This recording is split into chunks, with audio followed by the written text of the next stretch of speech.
कश्मीर के जंगल में टुनटुनी चिड़िया अपनी बेटी सुनहरी चिड़िया के साथ रहती थी। जंगल में सर्दी का मौसम शुरू हो चुका था। रात में सर्द हवाएं चल रही थी। टुनटुनी का घर कई जगहों से टूटा हुआ था, जिससे सर्द हवाएं घर के अंदर आ रही थी। सुनहरी चिड़िया ठंड से कांप रही थी। मम्मा मम्मा मुझे बहुत ठंड लग रही है, मुझे नींद भी नहीं आ रही। आप अपना मजबूत घर क्यों नहीं बना लेती, फिर मुझे ठंड नहीं लगेगी। मम्मा पिंकी का घर देखो कितना बड़ा है और कितना मजबूत भी है। वो बता रही थी उसके घर में रूम गर्म रखने वाला हीटर भी है। मम्मा ये हीटर क्या होता है? आप भी एक हीटर खरीद लो ना, फिर मैं भी आराम से सोऊंगी। सुनहरी मेरी बच्ची वो अमीर पक्षी है, उनके पास सारी सुख सुविधाएं हैं, पर हम बहुत गरीब हैं। हम उनकी बराबरी नहीं कर सकते बेटा। आओ मैं तुम्हें अपनी पंखों की गर्माहट देती हूँ। दोस्तों कल की वीडियो में आपने इतने कम लाइक क्यों किए? मुझे बहुत बुरा लगता है। दोस्तों जब मैं आपके कहने पर कहानी बनाती हूँ और आप बहुत कम लाइक करते हो, और जब आप कम लाइक करते हो तो मुझे वीडियो बनाने का बिल्कुल भी मन नहीं करता है। तो प्लीज दोस्तों अब इस वीडियो पर जाकर लाइक कर दो। टुनटुनी अपनी बच्ची को अपने सीने से लगा लेती है और सुनहरी चिड़िया सो जाती है। सुनहरी तो सो गई, अब मैं भी सो जाती हूँ। इसी तरह दिन गुजरने लगते हैं। एक रात जंगल में तेज सर्द हवाएं चल रही थी। मम्मा अपना घर हिल रहा है, कहीं ये टूट गया तो हम ठंड से मर जाएंगे। मम्मा सुनहरी ऐसी बातें नहीं कहते, कुछ नहीं होगा। ये सब तुम्हारे मन का वहम है। हमारा घोंसला इतना भी कमजोर नहीं है कि इतनी सी हवा से टूट जाए। तुम सोने की कोशिश करो, डरो नहीं, तुम्हारी मम्मा तुम्हारे साथ है। तभी हवा का एक झोंका आता है और दोनों माँ बेटी अपने घोंसले के साथ जमीन पर गिर जाती है। मम्मा मम्मा अपना घर टूट गया, अपना घर टूट गया। मम्मा आपने तो कहा था कि ये नहीं टूटेगा। इतनी रात को हम कहाँ जाएंगे? मम्मा मुझे बहुत ठंड लग रही है। मम्मा तुम परेशान मत हो बेटा, मैं जंगल के पक्षियों की मदद करती हूँ, तो वो हमें अपने घर में रहने के लिए थोड़ी जगह दे देंगे। टुनटुनी चिड़िया सुनहरी को लेकर बंटी कबूतर के घर जाती है। बंटी भैया, अरे ओ बंटी भैया, जल्दी दरवाजा खोलो ना भाई, बाहर सर्द हवाएं चल रही है। मेरी मदद करो भैया, मुझे अपने घर में रहने के लिए आसरा दे दो। मैं बहुत मजबूर हूँ भैया, मेरी बच्ची ठंड से तड़प रही है। टुनटुनी तुम जाओ यहाँ से, अभी मैं दरवाजा नहीं खोलूंगा।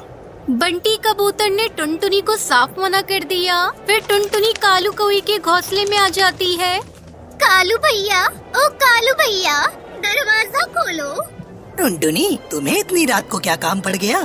कालू भैया मेरा घोंसला टूट गया है, बाहर तेज हवाएं चल रही है, ऐसे में बाहर रहना मुश्किल हो रहा है। मुझे भी अपने घर में कुछ दिनों के लिए जगह दे दो। तुम्हारा घर टूट गया है तो मैं क्या करूं? जाओ कहीं और जाओ यहाँ से। तुम माँ बेटी के बोझ से मेरा घर भी टूट गया तो मैं कहाँ जाऊँगा? जाओ भागो यहाँ से और हमें सोने दो। अब मुझे समझ में आया ये पक्षी कितने मतलबी होते हैं। मैं ही पागल थी जो सबकी मदद करती रहती थी। हे भगवान, अब तू ही हमारी मदद कर। ये कहकर टुनटुनी अपनी बच्ची के साथ जंगल के अंदर चली जाती है। अचानक से सुनहरी चिड़िया खुशी से चिल्लाने लगती है। वो देखो वहाँ कितना बड़ा केले का खेत है और एक घर भी बना हुआ है, चलो वहीं चलते हैं। टुनटुनी चिड़िया केले के घर का दरवाजा खटखटाती है। कोई है? अंदर कोई है? हम मुसीबत के मारे पक्षी हैं, हमें अपने घर में कुछ दिनों के लिए जगह दे दो। तभी उस घर से एक लाल परी बाहर आती है। आओ चिड़िया, मैं जानती थी कि तुम यहाँ जरूर आओगी, मैं तुम्हारा ही इंतजार कर रही थी। देखो यहाँ केले का खेत है, तुम इस खेत को ले सकती हो। तुम मेरे घर की तरह केले का घर बनाओ और उसमें आराम से रहो, यहाँ तुम्हें कोई परेशानी नहीं होगी। और हाँ, तुम केले को बाजार में बेचकर पैसे भी कमा सकती हो। आपका बहुत बहुत शुक्रिया लाल परी, लेकिन आपको कैसे पता कि मैं मुसीबत में हूँ? टुनटुनी, तुम सभी पक्षी की मदद करती हो, इसलिए मुझे पता है पूरे जंगल में तुम्हारी तारीफ होती है। चलो अब तुम केले का घर बनाओ और उसमें आराम से रहो। ठीक है लाल परी। उसके बाद टुनटुनी चिड़िया सुनहरी के साथ मिलकर केले का घर बनाती है और बाजार में केले बेचती है। माँ, अब हमारी सारी परेशानी कैसे दूर हो गई ना? ये सब आपके अच्छे कामों का फल है, इसलिए तो लाल परी ने हमें केले का खेत दे दिया। हाँ सुनहरी बेटा, हमें हर जरूरतमंद पक्षी की मदद करनी चाहिए, यही अच्छी चिड़िया की पहचान होती है। फिर टुनटुनी चिड़िया अपनी बेटी के साथ खुशी खुशी केले के घर में रहने लगती है।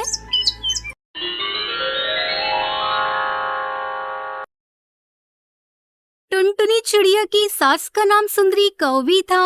वो बहुत ही दुष्ट थी और बहुत गुस्से वाली। अपनी बेटी की मौत के बाद वो और भी हिंसात्मक हो गई थी। एक दिन टुनटुनी चिड़िया खाना पका रही थी। माँ, और कितनी देर लगेगी? हमें बहुत भूख लगी है, जल्दी करो ना माँ। बच्चों कुछ देर सब्र रखो, मैं भी वही काम कर रही हूँ ना। बस 10 मिनट में खाना बन जाएगा, थोड़ा धीरज रखो। ये कहकर वो उन्हें बहला रही थी। इतने में सुंदरी कौवी वहाँ आती है। दोस्तों, कल की वीडियो में आपने इतने कम लाइक क्यों किए? मुझे बहुत बुरा लगता है। दोस्तों, जब मैं आपके कहने पर कहानी बनाती हूँ और आप बहुत कम लाइक करते हो, और जब आप कम लाइक करते हो तो मुझे वीडियो बनाने का बिल्कुल भी मन नहीं करता है। तो प्लीज दोस्तों, अब इस वीडियो पर जाकर लाइक कर दो। अरे ओ कुल लक्ष्मी, कहाँ मर गई? इन दिनों तेरी चर्बी बहुत चढ़ गई है, अभी तक तूने खाना नहीं बनाया। माँ जी, आज बदन में बहुत दर्द हो रहा था, इसलिए मैं जल्दी नहीं उठ पाई और थोड़ी देर हो गई। ये सुनकर सुंदरी कौवी को बहुत गुस्सा आ गया। आजकल तेरी आंखें सर चढ़ गई हैं, जब तक तेरी हड्डियां नहीं तोड़ूंगी तू नहीं मानने वाली। ये कहकर वो उसे डंडे से मारने लगती है। माँ जी मत मारिए, माँ जी मत मारिए ना, माँ जी बहुत दर्द हो रहा है, माँ जी छोड़ दीजिए। पिटाई करने के बाद गुस्से में सुंदरी कौवी वहाँ से उड़कर चली गई। ये सब पास वाले पेड़ से टूनी चिड़िया और हरी तोता देख रहे थे। बेचारी टुनटुनी चिड़िया की किस्मत कितनी खराब है, ऐसे दुष्ट सास किसी को ना मिले। मैं भगवान से प्रार्थना करूंगी, भला वो टुनटुनी चिड़िया पर इतने जुल्म क्यों करती है, मेरे समझ में नहीं आता। और वो इतनी सुंदर है, ना जाने कौवे के बच्चे से उसने शादी क्यों कर ली। ये तो अच्छा हुआ कि उसके बच्चे टुनटुनी पर गए हैं, वरना इतने काले बच्चे क्यों पैदा किए कहकर और पिटाई करते उस बेचारी टुनटुनी चिड़िया की। ये सब देखकर उन दोनों को बहुत बुरा लग रहा था। एक दिन अपनी खराब सेहत के चलते टुनटुनी चिड़िया सोई रही। जब सुंदरी कौवी ने ये देखा तो वो बोली, अरे ओ महारानी, क्या घोड़े बेचकर सो रही है? घर के सारे काम कौन करेगा? माँ जी, मुझसे आज काम नहीं हो पाएगा, एक दिन आप काम कर लीजिए। तेरी इतनी हिम्मत कि तू मुझे काम करने के लिए कहे? ये कहते हुए तेरी जबान लड़खड़ाई नहीं? आज के बाद तू ये बात ना कहे, इसके लिए मैं तुझे अच्छा उपहार दूंगी। चल अब जाकर बाथरूम में सो जा, उस बदबू में तुझे चैन की नींद आएगी। यूं जबरदस्ती कर टुनटुनी चिड़िया को उसने बाथरूम में धकेल दिया। बात ना मानती तो क्या करती टुनटुनी? वो चुपचाप बाथरूम में सोने लगी, पर वहाँ की बदबू से बर्दाश्त नहीं हो रही थी। सासू माँ, मुझ पर दया करो, मुझे अंदर आने दो सोने के लिए, मैं यहाँ पर नहीं सो पा रही हूँ। यूं बार बार विनती करने लगी, पर सास एक न मानी। अरे ओ कलमुही, अगर एक बार और तूने ये बात कही तो समझ लेना कल से वही तेरा आशियाना होगा। मैं आपके आगे हाथ जोड़ती हूँ, मैं यहाँ नहीं रह पा रही हूँ, मुझे बाहर आने दीजिए ना सासू माँ। अच्छा, तो तुझे मेरी बात समझ में नहीं आती। अब से तू वहीं रह और वहीं खाना पकाकर खाया करना, और साथ में अपने बच्चों को भी अपने साथ रख लेना। बेचारी टुनटुनी चिड़िया बर्दाश्त करती हुई वहीं पर रहने लगी। टूनी चिड़िया और हरी तोता अपनी आंखों के सामने ये सब कुछ होता हुआ देखकर बोलते हैं, दोस्त, आखिरकार वो कहानी सच हुई ना, जिसमें कहा गया था कि चिड़िया ही चिड़िया की दुश्मन होती है। उसकी सास इस कहावत को निभा रही है। उस बेचारी को देखकर मुझे बहुत बुरा लग रहा है। पता है वो बाथरूम में रह रही है अपने बच्चों के साथ, वहीं पर खाना बनाकर खा रही है। मुझे भी बहुत बुरा लग रहा है, पर क्या कर सकते हैं, समझ में नहीं आ रहा। कोई ऐसा आ जाए जो उसकी सास की अकड़ को तोड़ पाए। यूं वो दोनों बातें कर रहे थे। टूनी चिड़िया ने कहा, दोस्त क्यों ना हम एक काम करें, हमारे परिचित चील लॉयर को यहाँ की सारी बात बताते हैं। वो यहाँ आएगा तो टुनटुनी चिड़िया की सास की अकड़ तोड़ देगा। ये तय कर टूनी और हरी तोता लॉयर चील के पास गई। हेलो टूनी और हरी, तुम्हें बड़े दिनों बाद देखकर बहुत अच्छा लग रहा है। उन दोनों ने कहा, हम बहुत अच्छे हैं सर, आप कैसे हो? मुझे क्या हुआ है, मैं अपने बाल बच्चों के साथ बहुत खुश हूँ। हमारी जिंदगी सुकून से चल रही है। वैसे तुमने बताया नहीं यहाँ आने की क्या वजह है? बिना किसी वजह के तुम दोनों यहाँ आओगे तो नहीं? इस पर उन्होंने बताना शुरू किया। वो हमारे पड़ोस में टुनटुनी चिड़िया रहती है। उसके पति का देहांत हो गया है। सास बड़ी झगड़ालू है। उस कसाई सास के हाथ बेचारी टुनटुनी चिड़िया की बलि चढ़ रही है। इस तरह आंखों देखकर सारा हाल उन्होंने चील को बता दिया। मैं कल सुबह ही वहाँ पर आता हूँ और उस सास को ठिकाने लगाता हूँ। मेरे पुलिस दोस्त को भी सारी बात बताता हूँ। उस बेचारी टुनटुनी चिड़िया को जीने की आजादी दिलाऊंगा। चील की ये बात सुनकर टूनी और हरी बहुत खुश होकर वहाँ से चले गए। अगले दिन चील ने अपने पुलिस दोस्त को सारी बात बताई। अरे भाई, तुम पहले उसके घर जाओ, वहाँ के हालातों के हिसाब से फिर मैं एक्शन लूंगा।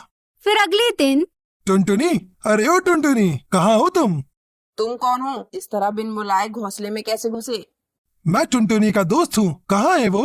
वो क्या जंगल की प्रधानमंत्री है या कोई महारानी जो तुम बता रहे हो कि तुम्हारी दोस्त है? यहाँ उसकी जबान नहीं खुलती और तुम यहाँ क्या बात करने आए हो? तुमने घोंसले में घुसकर बहुत बड़ी गलती की। चलो बाहर निकल के बात करो। तुम ये सब छोड़ो और बताओ वो कहाँ है? ये कहकर चील जबरदस्ती घर में घुस गया तो उसने देखा बाथरूम में टुनटुनी चिड़िया खाना बना रही थी। उसे देखकर चील को बहुत दुख हुआ। अरे कौन है ये तेरा दोस्त? ये कहकर घोंसले में घुस गया। इसे चुपचाप घोंसले से बाहर निकाल दे। तुम्हारी खैर खबर लेने आया हूँ यहाँ पर। मैं एक लॉयर हूँ। यहाँ पर तुम जो जुल्म ढा रही हो सब समझ में आ गया है। मेरे घरेलू हिंसा के जुर्म में मैं तुम पर केस ठोक दूंगा। ओह, मैं ऐसा कुछ नहीं कर रही।